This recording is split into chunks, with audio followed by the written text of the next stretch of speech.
Hi గారు, welcome to our channel. ప్రస్తుతం మనతో పాటు దాము బాలాజీ గారు, సీనియర్ జర్నలిస్ట్, వాటితో ఒకసారి మాట్లాడదాం. సార్ నమస్కారం. సార్ నిన్న పవన్ కళ్యాణ్ గారు మాట్లాడుతూ 10 ఏళ్ళు చంద్రబాబు నాయుడు గారే సీఎం గా ఉండాలి అని చెప్పేసి ఆయన అయితే అభిప్రాయపడ్డారు సార్. అయితే ఇప్పుడు ఆయన మాటల్ని ఏ విధంగా చూడొచ్చు అంటారు? అంటే 10 ఏళ్ళు చంద్రబాబు నాయుడు గారు సీఎం గా ఉంటే లోకేష్ కి అవకాశం ఉండదు, లోకేష్ కి పవన్ కళ్యాణ్ గారికి మధ్య ఒక కాంపిటీషన్ ఉంది అని చాలా మంది అనుకుంటున్నారు. మరి అదే రీజన్ అయ్యి ఉంటుందా?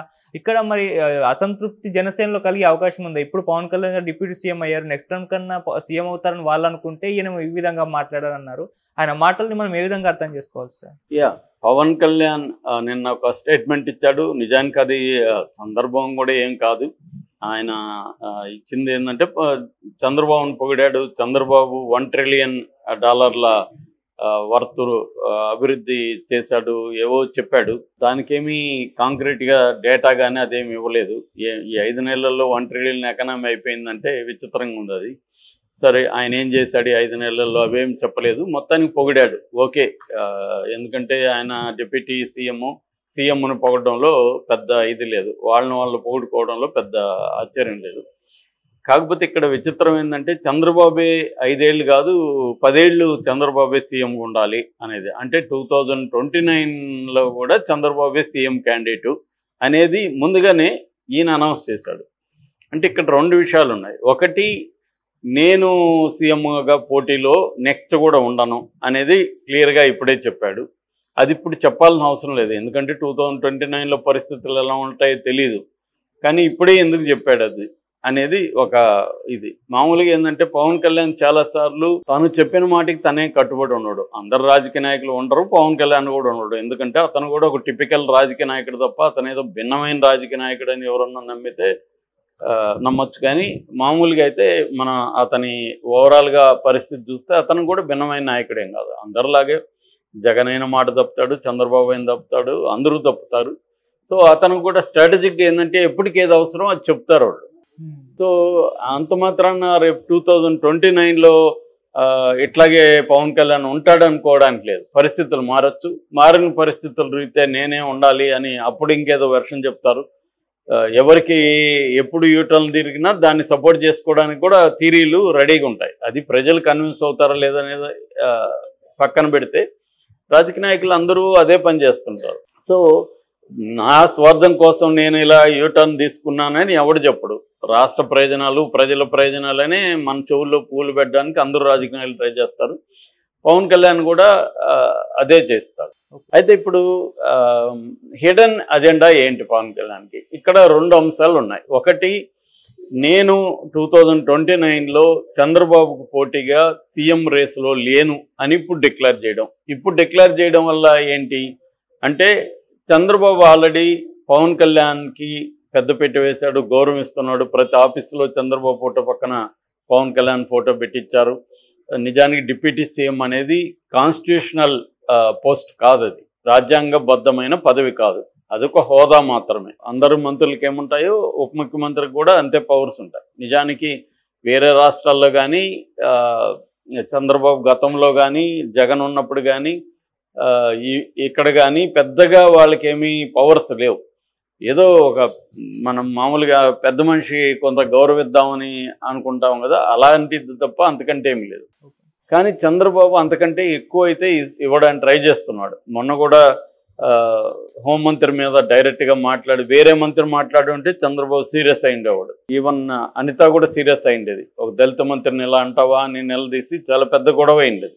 కానీ పవన్ కళ్యాణ్ అంత ఓపెన్గా వార్నింగ్ ఇచ్చినా కూడా గొడవ కాలేదు. పైగా అతని ఈగోని సాటిస్ఫై చేయడానికి ట్రై చేశారు. చివరికి అతను పట్టుబడినట్టే వైసీపీ మీద క్రాక్ డౌన్ మొదలుపెట్టాడు. దానివల్ల నెగిటివిటీ చంద్రబాబుకు వస్తుందని తెలిసినా పవన్ కళ్యాణ్ కోసమే ఆ పని చేస్తున్నాడు అనేది అందరికి అర్థమైంది. పవన్ కళ్యాణ్ కూడా హ్యాపీగా ఫీల్ అయ్యాడు.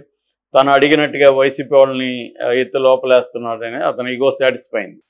ఈ క్రమంలో చంద్రబాబుని తను పొగిడాడా అనేది ఒక అంశం. రెండవ అంశం స్ట్రాటజిక్గా, ఎందుకంటే పవన్ కళ్యాణ్కి లోకేష్కి మధ్య ఒక ఇండైరెక్ట్ ఒక కాంపిటీషన్ కావచ్చు లేదా ఒక రైవలరీ కావచ్చు ఉండే అవకాశం ఉంది. ఎందుకంటే ఇద్దరు కూడా సీఎం కావాలనుకుంటున్నారు.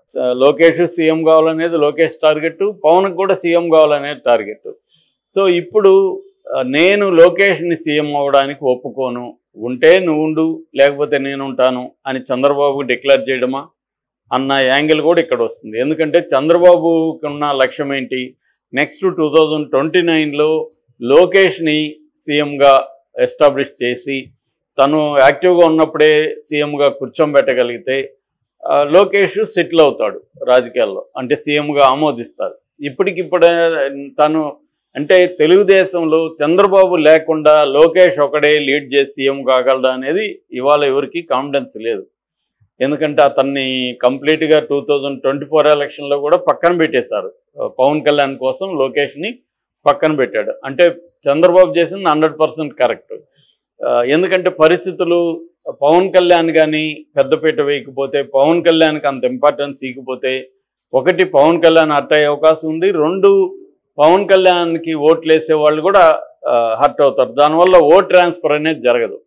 ఓట్ ట్రాన్స్ఫర్ జరగాలంటే పవన్ కళ్యాణ్ చాలా ఇంపార్టెంట్ అనే ఫీలింగ్ ఇటు కాపు పాపులేషన్లో రావాలి, పవన్ కళ్యాణ్ అభిమానులో రావాలి. అది చంద్రబాబు క్లియర్గా ఆయనకి ఐడియా ఉంది కాబట్టి చంద్రబాబు ఆ జాగ్రత్తలు తీసుకున్నాడు, సక్సెస్ అయ్యాడు కూడా. సో కానీ ఇప్పుడు 2029లో లోకేష్ని కానీ సీఎంగా ప్రొజెక్ట్ చేస్తే మళ్ళీ ఈ రెండు ఇబ్బందులు వచ్చే అవకాశం ఉంది. ఏది పవన్ కళ్యాణ్ హర్ట్ అవ్వచ్చు, ఆయన అభిమానులు ఆయన ఓటర్లు కూడా హర్ట్ అవ్వచ్చు. అప్పుడు ఓట్ ట్రాన్స్ఫర్ అనేది ఇబ్బంది అవుతుంది. అందుకని చంద్రబాబు మరి ఏం చేస్తాడు అన్న అభిప్రాయం అయితే ఉంది. చర్చ నడుస్తుంది లోపల పార్టీలలో కానీ నడుస్తుంది. సో దీనికోసం ముందుగానే పవన్ కళ్యాణ్ ఒక క్యావియేట్ లాగా, అంటే జరగకుండా ముందుగానే ఒక బాణం లాగా వేశాడా, అంటే నువ్వే 10 ఏళ్ళు సీఎంగా ఉంటేనే నేను అంగీకరిస్తాను తప్ప లోకేష్ సీఎంగా ఉంటే నేను అంగీకరించను అని ఇండైరెక్ట్గా చెప్పాడా ఆ విషయం చెప్పకుండా. అట్లాగే తన శ్రేణులకు కూడా ఆయన ఒక ఇండికేషన్ ఇచ్చాడు. అంటే చంద్రబాబు సీఎం అయినంత వరకు నేను సీఎం కాను, అది మీరు మర్చిపోండి, మళ్ళీ కూడా 10 ఏళ్ళు నెక్స్ట్ 2029లో కూడా నేను సీఎం అవ్వను, మీరేం ఆశలు పెట్టుకోవద్దు అనేది చెప్పాడా. లేదు ఆయన సీఎం నేను డిప్యూటీ సీఎంగానే 10 ఏళ్ళు ఉంటాం కాబట్టి మీరేమి ఇబ్బంది పడకండి, ఈ పొజిషన్లో హ్యాపీగానే ఉంది అనేది చెప్పడమా. అంటే లోకేష్ని సీఎం కాకుండా ఇప్పటి నుంచి పవన్ కళ్యాణ్ జాగ్రత్తలు తీసుకుంటున్నాడా. ఇది ఇద్దరి గోల్స్కి కాన్ఫ్లిక్ట్ అయితే ఉంటుంది. అది మరి 2029 ఎలక్షన్లు అంటే ఇంకా ముందే ఎలక్షన్లు వస్తాయి ఖచ్చితంగా. 2027 లోపలే ఎలక్షన్లు అయితే వచ్చే అవకాశం ఉంది. ఎందుకంటే ఇప్పుడు పార్లమెంట్లో శీతాకాల సమావేశాలు బిల్లు కూడా పెడుతున్నారు. జమినీ ఎన్నికలు వస్తే అప్పుడు స్టేట్ ఎన్నికలు కూడా ముందుకు జరుపుతారు. సో అందువల్ల అప్పుడు కూడా ఇదే కూటమితో వెళ్ళాలనేది ఖచ్చితంగా చంద్రబాబుకు ఉండే ప్లాన్. చంద్రబాబు ఒంటరిగా ధైర్యం చేసి వెళ్తాడని అయితే ఇప్పుడు అనుకోవట్లేదు. ఎందుకంటే ఆల్రెడీ ఒకసారి ఆ తప్పు చేశాము, బీజేపీ స్ట్రాంగ్గా ఉన్నప్పుడు బయటకు వచ్చేసాము అన్న ఇది ఉంది. చాలామంది మొన్న కూడా ఎవరో మాట్లాడినాడు, బీజేపీ స్ట్రాంగ్గా ఉన్నప్పుడే చంద్రబాబు ధిక్కరించి బయటకు వచ్చాడు, ఇప్పుడు రావడానికి గ్యారంటీ ఉంది. అది కూడా చెప్పలేము. చంద్రబాబుకి బయటకు వస్తేనే మంచిది అనుకుంటే చంద్రబాబు వచ్చేస్తాడు. ఆ కూటమిలో ఏమి చంద్రబాబుకి ఏ రకమైన లాయల్టీ ఏమి ఉండదు, వాళ్ళకి కూడా లేదు, ఈయనకి లేదు. కాబట్టి ఒక రకమైన హెచ్చరిక పంపాడా చంద్రబాబుకి, అంటే నువ్వు సీఎం అయితే నాకు ఓకే కానీ లోకేష్ సీఎం అయితే నాకు ఓకే కాదు అని చెప్పడానికి. ఎందుకంటే 2029లో ఎవరు సీఎం అనేది చెప్పాల్సిన అవసరం లేదు. రెండోది పవన్ కళ్యాణ్ లాంటి వాడు క్యాజువల్గా ఏదో అనేసాడంటే కూడా నమ్మలేము. ఎందుకంటే పవన్ కళ్యాణ్ చాలా సీజన్డ్ పొలిటీషియన్గా ఎదుగుతున్నాడు. మన మహారాష్ట్ర స్పీచ్లో కూడా చూసాం, చాలా కన్స్ట్రక్టివ్గా జాగ్రత్తగా ఏ అంశాలు మాట్లాడాలి, ఎక్కడ ఎలా మాట్లాడి చాలా ఆర్గనైజ్డ్గా ఆయన మాట్లాడాడు. అలాంటిది ఇప్పుడు కావాలని చెప్పాడా, వ్యూహాత్మకంగా చెప్పాడా అన్న చర్చ అయితే నడుస్తుంది. ఏదేమైనా ఖచ్చితంగా చంద్రబాబు వల్లే పవన్ కళ్యాణ్కి ప్రమాదం ఉందనేది చాలామంది అనుకుంటున్నమాట. ఎందుకంటే లోకేష్ కోసం చంద్రబాబు ఎవరినైనా బలి ఇవ్వడానికి రెడీగా ఉంటాడు. ఆల్రెడీ జూనియర్ ఎన్టీఆర్ని ఇచ్చాడు. పవన్ కళ్యాణ్ అయినా రేపు అతను వదిలిపెట్టడు. తనకి చంద్రబాబు తన కొడుకు వీళ్ళిద్దరు ఇంపార్టెంట్ తప్ప వేరే వాళ్ళు ఇంపార్టెంట్ కాదు. వీళ్ళిద్దరు ఇంపార్టెన్స్ కోసమే వేరే వాళ్ళకి ఇంపార్టెన్స్ ఇస్తాడు. చంద్రబాబు సీఎం కావడం కోసమే పవన్ కళ్యాణ్కి ఇంపార్టెన్స్ ఇచ్చాడు. ఎవరైనా అదే చేస్తారు రాజకీయ నాయకులు.